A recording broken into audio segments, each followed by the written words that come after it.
Well, I used to go home. I went to Miami because I wanted to throw the football all the time. So I was able to go stay down in Miami, work on everything I needed to do. And I had a pretty good career leading up to my senior year in college. And now it's my senior year. Now it's the time to really show off for all the NFL general managers and presidents and team coaches. So it was the third game of the season. We're going up against Virginia Tech. And I dropped back to pass, and I'm up for the Heisman Trophy with John Elway and Dan Marino and Herschel Walker. These are all the guys I'm up for the Heisman Trophy. I remember the cards they printed up with my name on, Heisman Trophy. Now, I wasn't in New York City like you do nowadays. There was big billboards in New York City. It was good enough for me, just on that little pamphlet saying Heisman Trophy candidate. Well, I worked very, very hard my senior year, harder than I've ever worked. And I remember it was the third game of the season. Here I am playing against Virginia Tech at Virginia Tech. I drop back to pass, and all my receivers are covered, so I decided to scramble. So I'm scrambling. And you know, most smart quarterbacks either run out of bounds or they slide. Well, here I am. I'm running towards the sideline. I can see the sideline coming, but since I'm so slow, I couldn't make it to the sideline. So I was thinking about sliding, but I knew the guy thought I was going to slide, so he started slowing down. And I thought to myself, real quick, maybe I can cut back and score. Was that Spino laughing there when I heard that? Where you at? I heard that, man. He knows how slow I am. So I stopped, I pivoted, I turned. I'm like, I'm going to make it. Boom, I get hit on the blind side by a linebacker. Totally put me down. I totally landed on my right arm and right shoulder. I blew my arm out. And I knew because that bone just popped right out. And I remember walking, getting helped off the field. And when I got back to Miami after the game, I knew something was majorly wrong. The doctor says, I hope you studied. He said, because you may never have the range of motion back in your arm again. He said, you totally blew out all the ligaments.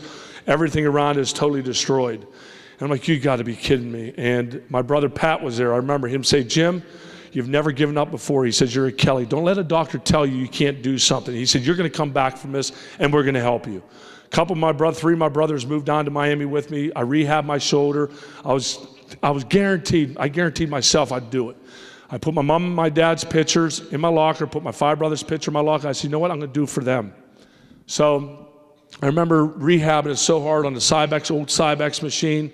There many times during that routine, I'd have to excuse myself because I had to go throw up because I was working so hard. And I remember to move fast forward ahead, another down part of my life. But what can I do? I've worked very, very hard. The sacrifices you make in your life. And I can remember it was a day of the draft. Here I am, I rehabbed my shoulder. I wasn't able to show anybody I could throw because during all these NFL combines, they want to see how you can throw, how you can run, how you can shuffle, all these different things. I wasn't able to show any of these doctors anything, except one day at Miami, I threw for them. I showed them I could still throw the football, but it was the day of the draft, and I had no clue. And as a matter of fact, my ex-agents were from Akron, Ohio, and that's about all I'll talk about them. Like I said, they were my ex-agents. But I was sitting in their living room. I'm sitting in a big, nice chair. My mother was on my right side, sitting on the arm. My dad was on the left side. We're watching the TV. And that was the year John Elway decided. Remember, John Elway decided he didn't want to play for the Baltimore Colts. So he was going to play now for the Denver Broncos. And my agents turned to me and said, Jim, is there anybody you don't want to play for? I go, oh, yeah. I don't want to play for, remember, I went from Pittsburgh to Miami to get out of that cold weather. I said, oh, yeah. I don't want to play for the Minnesota Vikings. I don't want to play for the Green Bay Packers. And I sure to hell don't want to play for the Buffalo Bills. So as I sit there and they're going through the first round, they're getting to the 12th pick of the first round, and it's the Buffalo Bills. I'm like, please, Lord, don't have Buffalo Bills pick me. Please don't have them pick me. And Pete Rozelle gets up and he says, the Buffalo Bills select with their first round draft pick, 12th pick, tight end from Notre Dame, Tony Hunter. And I go, yeah! I jumped out of my seat. I knocked my mother off the seat. I had to help her off the floor. I helped her up. My dad, I'm like, yeah, I'm not going to Buffalo. And my agent says, hold on, Jim.